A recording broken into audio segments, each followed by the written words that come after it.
grado de secundaria que también conozco desde hace ya muchos años y que están asistiendo hoy a esta jornada. Bien, con la charla de hoy yo pretendo más que presentar, creo que me salgo, ¿no? Aquí me conoce. Casi me voy a olvidar. Ponme aquí una raya y así.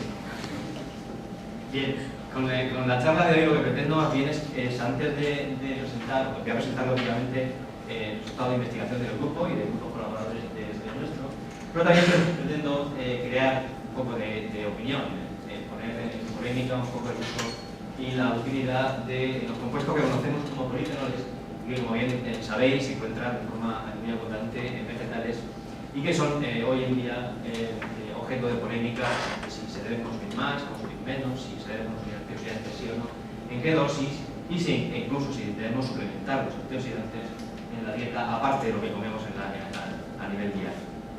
Bien, los compuestos polifenólicos, que su estructura común la tenéis mostrada en esta diapositiva, atienden a una estructura en la cual encontramos anillos bencénicos sustituidos por hidroxilos, es decir, anillos polifenólicos unidos de forma concatenada. La polémica que pretendo hoy presentar, o un poco la idea que pretendo presentar, es que no solamente son antioxidantes, es decir, la capacidad antioxidante es una connotación de este tipo de compuestos, pero que va mucho más allá, tienen unas vías metabólicas muy, en unos casos encontradas, en otros casos por encontrar, y que tienen un interés en el futuro, un interés tremendo para la salud. Bien, supongo que todos sois conscientes de que estamos sometidos a diario a una gran cantidad de factores que generan radicales libres a nivel celular. Entre ellos podemos destacar pues, el ya conocido tabaco, las radiaciones ionizantes como los rayos gamma y rayos X, incluso la luz ultravioleta que diariamente nos genera una gran cantidad de radicales libres, y también el propio metabolismo interno, el propio metabolismo celular que a nivel de mitocondria y a nivel de células inmunes está generando una gran cantidad de radicales libres. Finalmente, la actividad de este tipo de radicales libres va a generar oxidación en lípidos, en proteínas y también en ácidos nucleicos con, obviamente, una potencial capacidad teratogénica o mutagénica. De todos es sabido que estos compuestos polifenólicos son abundantes en frutas, en verduras, en vegetales, no solo en ese tipo de materias, sino también en partes aéreas de las plantas y también en raíces. Y la principal función de este tipo de compuestos es la de anular radicales libres, es decir, ceder electrones o ceder hidrógeno de manera que las especies radicales de oxígeno y de nitrógeno se anula su reactividad, quedando como especie reactiva el propio polifenol. Obviamente este polifenol va a ser menos reactivo que el radical inicial. Bien, todo esto construye una historia que aparentemente puede parecer lógica, una secuencia lógica que nos dice, o nos viene a decir que si consumimos polifenoles, reducimos el estrés oxidativo a nivel celular, obviamente todas aquellas enfermedades derivadas de este estrés celular, de este estrés oxidativo, podemos reducir esas enfermedades, esa incidencia de enfermedades y por tanto podemos aumentar la longevidad. Esto me parece una secuencia lógica, tiene muchos fallos y contradicciones que vamos a intentar analizar rápidamente en esta diapositiva. En primer lugar, hay una gran cantidad de compuestos polifenólicos que no tienen o tienen muy poca capacidad antioxidante, por lo cual esta historia se desmonta bastante rápido. Por otra parte está la dosis. Existen estudios que demuestran que a dosis altas, estudios además relativamente serios, estudios que han incluido casi 20.000 pacientes, en los cuales se ha demostrado que el consumo de beta-caroteno en fumadores aumenta la incidencia de cáncer de pulmón, por lo cual el beta-caroteno no es tan bueno para aquel que fume. Repito, estudios que han incluido casi de 18.000 a 20.000 pacientes y que ya se publicaron hace ya muchos años. Luego no existe correlación entre la capacidad antioxidante y el resto de actividades de estos compuestos, es decir, su capacidad antimicrobiana, su capacidad anticarcinogénica o incluso su capacidad antiinflamatoria. Y bueno, pues hay una corriente de autores que opinan que los radicales libres son buenos, es decir, que hace falta tener una cierta cantidad de radicales libres.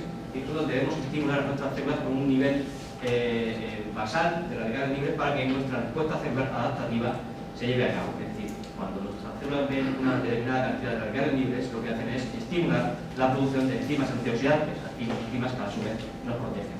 Por tanto, si estamos atacando masivamente con antioxidantes, lo que hacemos es reducir esa respuesta adaptativa. Y aquí, bueno, me gustaría introducir el término de hormesis. Simplemente eso es la hormesis. Si yo someto un sistema a una concentración baja de un estímulo, puedo obtener un resultado positivo, una inhibición, pero si en cambio yo subo la dosis de ese estímulo, lo que obtengo finalmente es un efecto negativo. Eso es la respuesta órbita. Por tanto, si la historia antioxidante se desmonta fácilmente, lo que hay que intentar buscar son otras dinámicas metabólicas, y eso es lo que voy a intentar contaros en las próximas diapositivas. Voy a dar una serie de pinceladas del efecto de ciertos polifenoles de diversas fuentes en el metabolismo humano. Y para ello pues, me ayudaré de dos ejemplos muy rápidos, muy sencillos, como sea el caso del efecto de los polifenoles de hibiscus satarifa en el cáncer ornamental, que podéis encontrar incluso a la salida de este edificio. Son unas flores rojas muy vistosas que se encuentran, creo que a 10 metros de la puerta de este edificio. Y también me ayudaré del obvio y el famoso efecto de los polifenoles del aceite de oliva. Haré dos pinceladas tanto en un caso como en otro para poner el ejemplo de que los antioxidantes, en este caso llamados polifenoles, no son tan antioxidantes, sino que tienen otros efectos mucho más importantes.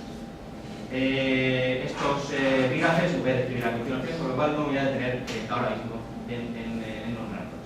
Lo que sí, al final de la charla, intentaré montar una hipótesis, intentaré venderos una hipótesis en la cual creo firmemente, y algunos de mis colegas también creen en ella, que es la hipótesis sobre la xenormesis y la utilización de polifenoles como gelosupresores, es decir, como agentes que inhiben el envejecimiento y agentes que inhiben y suprimen la aparición de enfermedades degenerativas en el cuerpo. Otra cosa es que me crean o me creáis o no. Ahí es la opinión que es esa.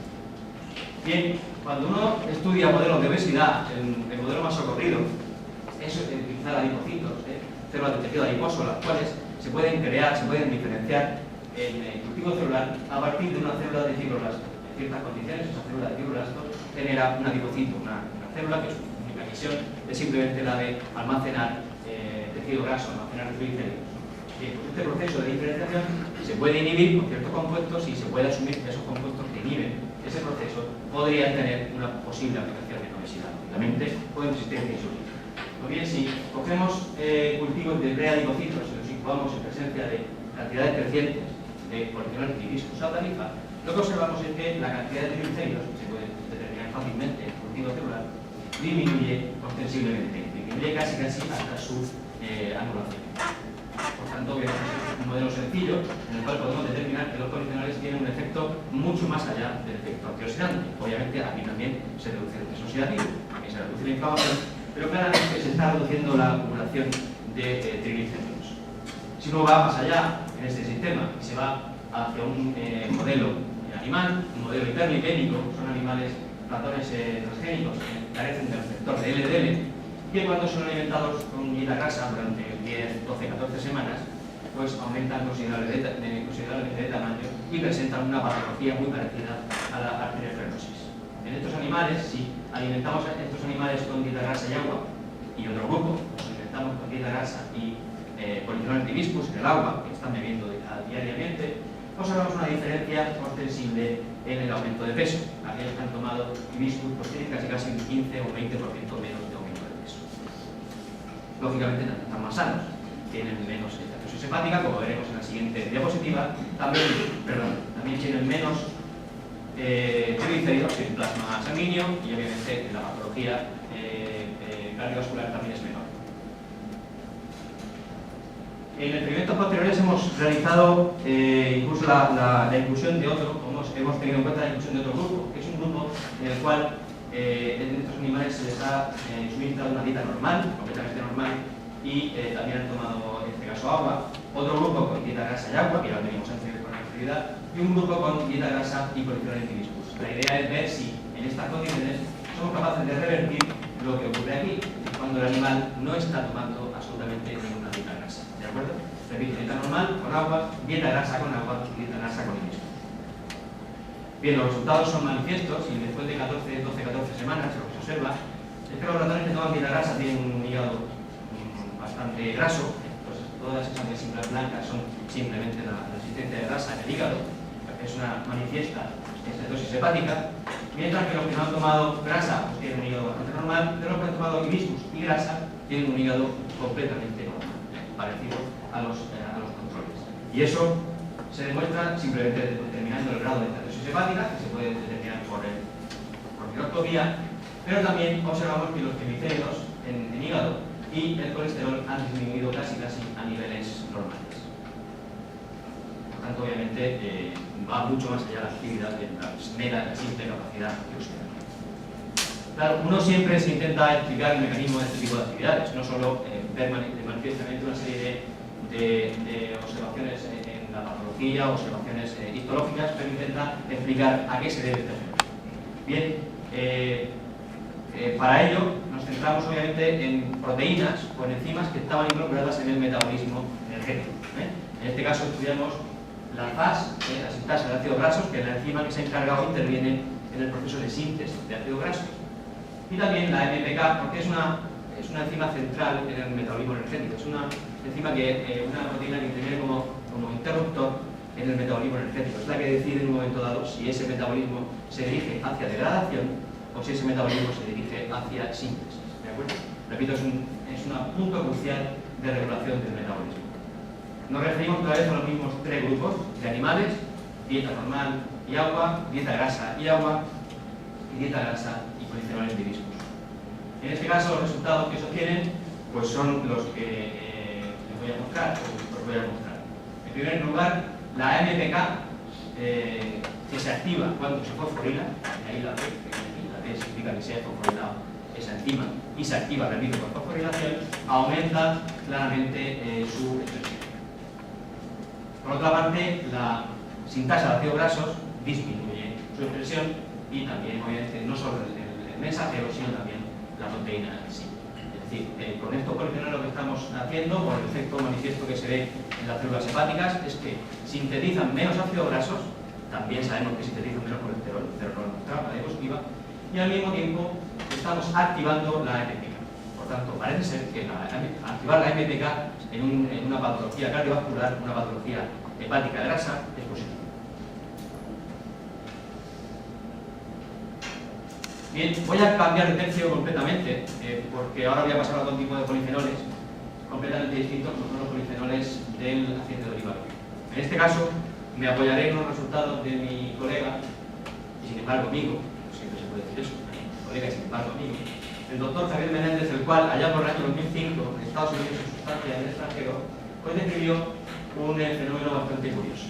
Él se dedicaba a estudiar el mecanismo molecular de enfermedades de cáncer de mama, básicamente, y pues trabajaba con ciertos modelos celulares en los cuales estudiaba el nivel de expresión de un oncogen, de una proteína, que se expresa notablemente en ciertos tipos de cáncer de mama, y que además es un índice de la malignidad de estas células y de la capacidad proliferativa de las células. Es decir, las células, cuanto más receptor HER2, el receptor de crecimiento epidérmico 2, tiene, las células tumorales, normalmente su invasividad o su malignidad es mayor. Bien, observo que cuando estas células se incubaban en cantidades crecientes de ácido oleico, algo tan sencillo como lo que tenemos en el aceite de oliva, la presencia de este receptor disminuía notablemente. Aquello creó y montó un gran revuelo en Estados Unidos, y obviamente fue entrevistado por BBC News y la televisión y tal. Todo el mundo empezó a llamarle, a hacerle entrevistas para y obviamente de ahí se creó una historia que la dieta mediterránea, el aceite de oliva, curaba el cáncer. Lógicamente, pues, algo tiene que ver, pero obviamente no es para tanto, pero hemos intentado en los siguientes años profundizar en este efecto. Bien, cuando él volvió de Estados Unidos en el año 2006-2007, pues contactamos con él y varios grupos de investigación que ya veníamos entre nosotros colaborando, contactamos con él y lo que hicimos fue profundizar un poco más en estos estudios, es decir, qué tiene el aceite de oliva aparte del ácido oleico, que es bastante saludable, en medidas, digamos, de forma moderada, no que más un litro de aceite de oliva al día, pero obviamente a elegir a otros aceites que es mucho más saludable que los demás. Intentamos configurar qué es lo que había en el aceite de oliva, que podía ser de interés. Y en el caso del aceite de oliva hay una gran cantidad de polifenoles que son muy interesantes.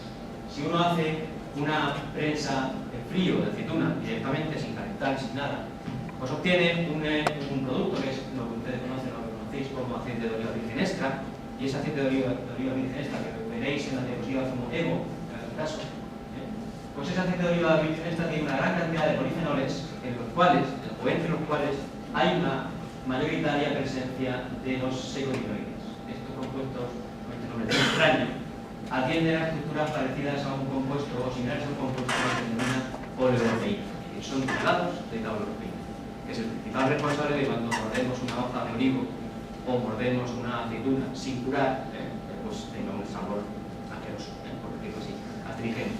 Es el principal responsable astringente del sabor amargo de cualquier producto de oliva. Bien, los derivados son, repito, bastante abundantes en un extracto de polifenoles de aceite de oliva. Bueno, pues la idea, aparte de estudiar el ácido oleico, fue también estudiar el tipo de compuestos y cuál es su actividad. Cuando aparece un tumor, un cáncer en el tejido, las células sufren un cambio fenotípico manifiesto. Es decir, lo que rápidamente ocurre es que su proliferación aumenta, su capacidad proliferativa aumenta. Esa capacidad proliferativa depende de muchas cosas, entre ellas de este tipo de receptores, de factores de crecimiento, que crean una intercomunicación a nivel intracelular y amplifican la señal de crecimiento central. Por tanto, cuanto mayor sea la presencia de estos receptores de crecimiento epidérmico en la superficie celular, mayor va a ser la capacidad proliferativa de estas células. Les repito que son índices de capacidad proliferativa en el caso de cáncer de mama y de invasividad en cáncer de mama. Por tanto, ER2, cuanto más se exprese, cuanto más haya en la superficie celular, más maligna va a ser la célula. Supongamos células que no son malignas, que no son ni transformadas ni tumorogénicas, no son capaces de generar un cáncer. En este caso, denominado como ECC10, y células que se han transformado en laboratorio, introduciéndoles el gen del ER2, de ese marcador de invasividad o metástasis en las células. Cuando estas células comienzan a expresar en su superficie ese receptor, lo que ocurre finalmente es que su proliferación es mucho mayor, ¿de acuerdo? Y obviamente estas células tienen una potencial capacidad metastática. Bien, pues cuando hacemos estudios en los cuales tratamos estas células de cáncer de mama, las que no son tumorogénicas con las que sí son tumorogénicas, con los diferentes polifenoles del aceite de oliva virgen, lo que observamos es que hay una serie de compuestos que producen apoptosis o muerte celular de forma preferencial más sobre aquellas que son tumorogénicas que sobre aquellas en amarillo que no lo son. Por tanto, uno puede deducir, simplemente puede deducir, que estos compuestos podrían actuar de manera que inhibieran la neoplasia o la hiperplasia, es decir, la aparición de un tumor en un momento dado. Ahora iremos al siguiente paso. El siguiente paso será que si somos capaces de inhibir, en teoría, la neoplasia y la hiperplasia, veremos a ver si somos capaces de inhibir el siguiente paso, que es la metástasis. Cuando estas células pasan de un estadio de expresar su capacidad tumoral a nivel de ER2 en superficie en un nivel moderado a un nivel masivo, es decir, esas células dejan de ser células tumorogénicas, un tumor concentrado en un punto determinado, viajan y finalmente producen metástasis de forma masiva. Bien, pues ese es el siguiente paso que voy a explicar. Es decir, en este caso, estas células MCC7, que no son metastáticas, pero sí son tumorogénicas, son un tumor en sí, uno en ciertas condiciones puede convertirlas en células completamente malignas, invasivas, que expresan una mayor cantidad de receptores y además tienen una morfología celular muy distinta.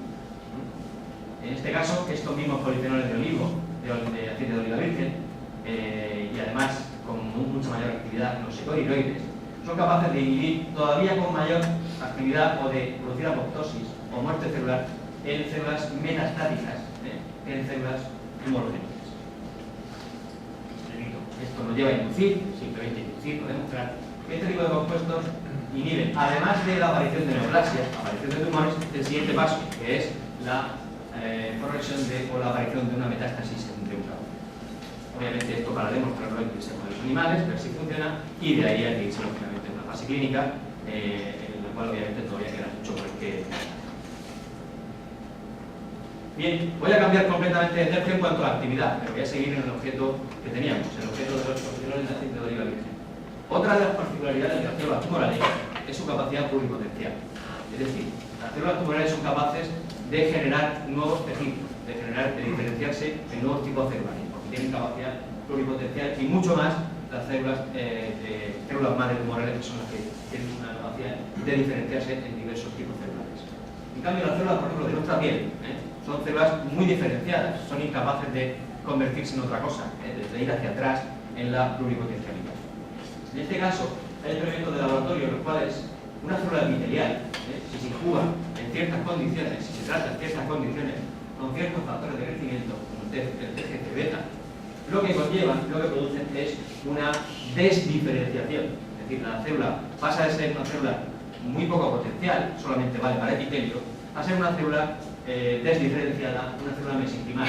Para entendernos, una célula mesenquimal es la que se obtiene cuando uno hace un lipoaspirado, cuando uno hace una liposucción, obtiene muchas células pluripotenciales, muchas células mesenquimales, que se pueden posteriormente diferenciar a célula de hueso, a célula epitelial, a célula de tejido adiposo, es decir, tienen una capacidad pluripotencial. En cambio, las epiteliales no.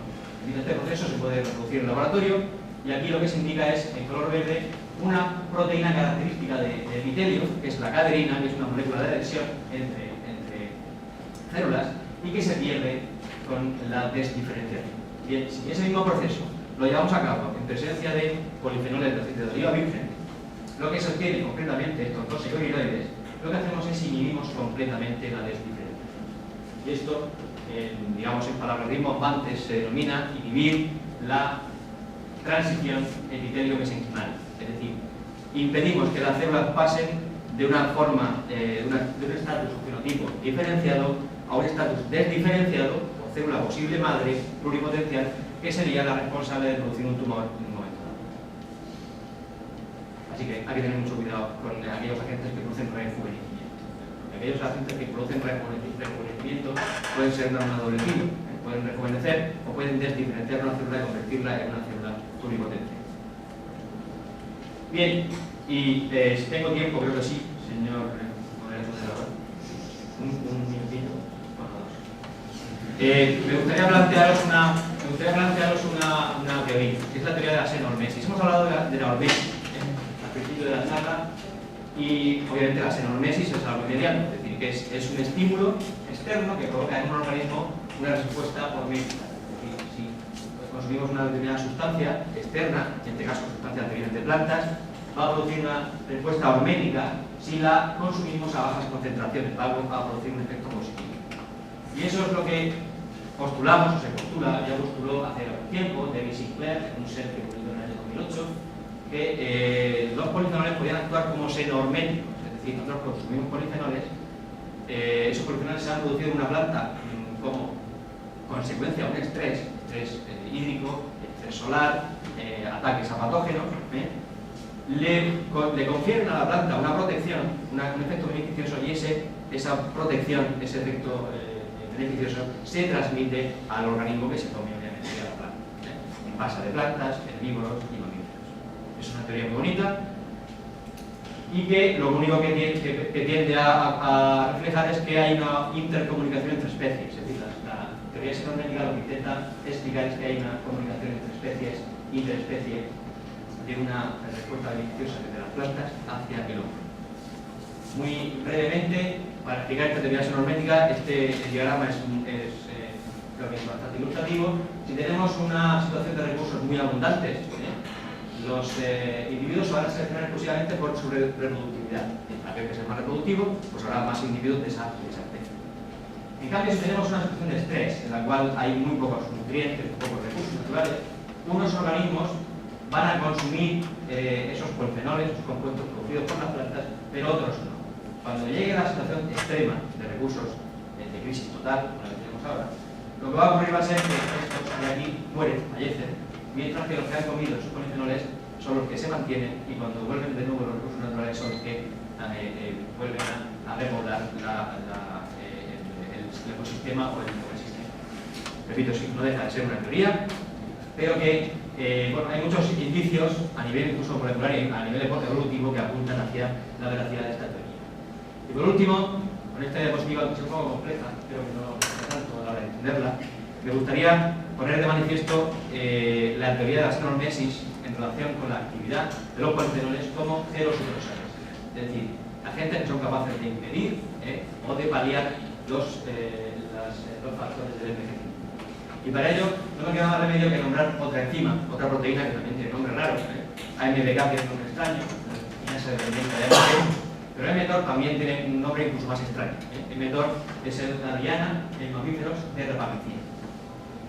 Es una proteína intracelular que tiene como función o regula una gran cantidad de rutas de proliferación celular, de síntesis de ADN y de ARN, de síntesis de proteínas, y se descubrió hace ya algunos años, puesto que se encontró un inhibidor en un streptomycin que se encontró en la isla de Pascua, hace ya creo que 15 días. Bien, pues ese inhibidor era la rapamicina, y se ha demostrado que la rapamicina es capaz de aumentar la longevidad en ratones a alrededor de un 35-40%. Obviamente en funciones humanos pues todavía no se ha llegado a encontrar ese tipo de respuesta, pero en ratones modelos sí aumenta la longevidad. Bien, pues la teoría de la xenormesis y de la gerosupresión de los polifenoles lo que postula es lo siguiente. Yo tengo estas dos enzimas que entre sí se relacionan.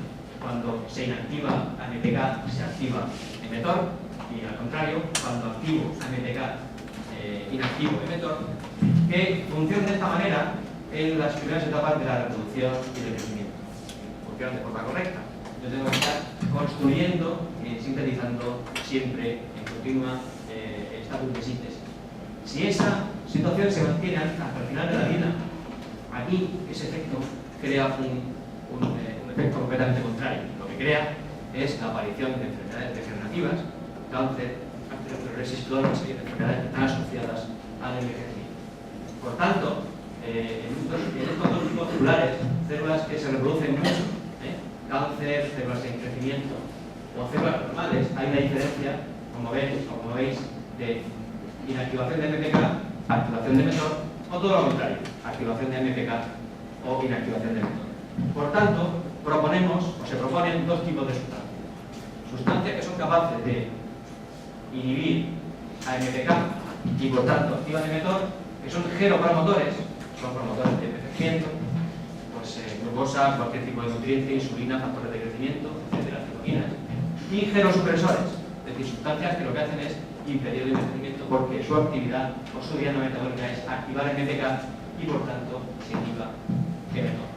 Yo no sé si el final de la diapositiva les he dado la impresión de hablar de un trabalengua. Lo que yo quiero manifestarle básicamente es que hay un control muy riguroso en el envejecimiento y la producción de enfermedades debido a la regulación muy fina de estas dos enzimas que además están muy relacionadas entre sí. De hecho, todo este tipo de compuestos que les comentaba, isosatarifa, aceite de oliva virgen, resveratrol, resveranina e incluso la restricción calórica activan a MPK. Y si yo como menos, la longevidad es más. Está demostrado en muchas especies que comer menos aumenta la longevidad de las especies.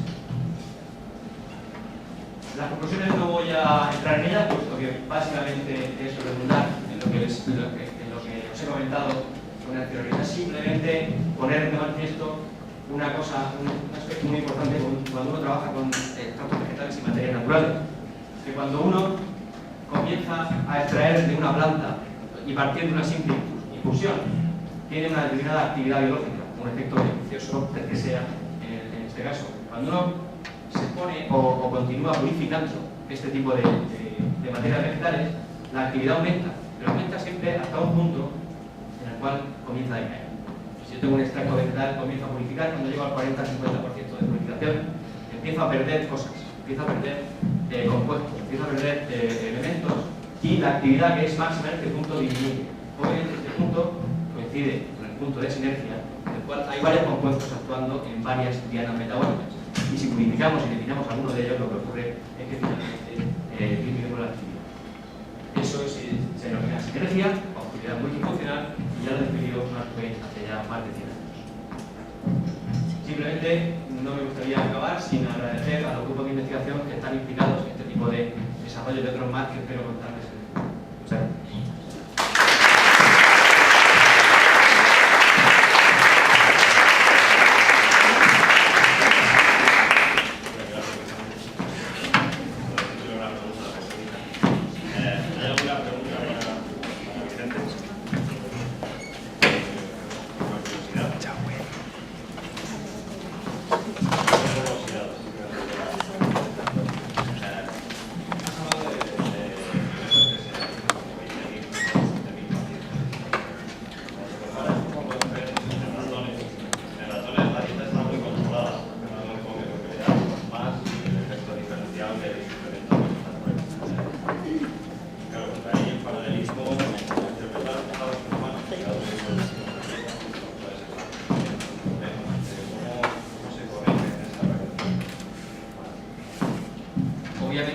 no existen estudios que conlleven miles de pacientes y que sean intervencionales, que puedas intervenir en el estudio, que puedas darle vitamina E, beta-caroteno y que puedas controlar la dieta en casa.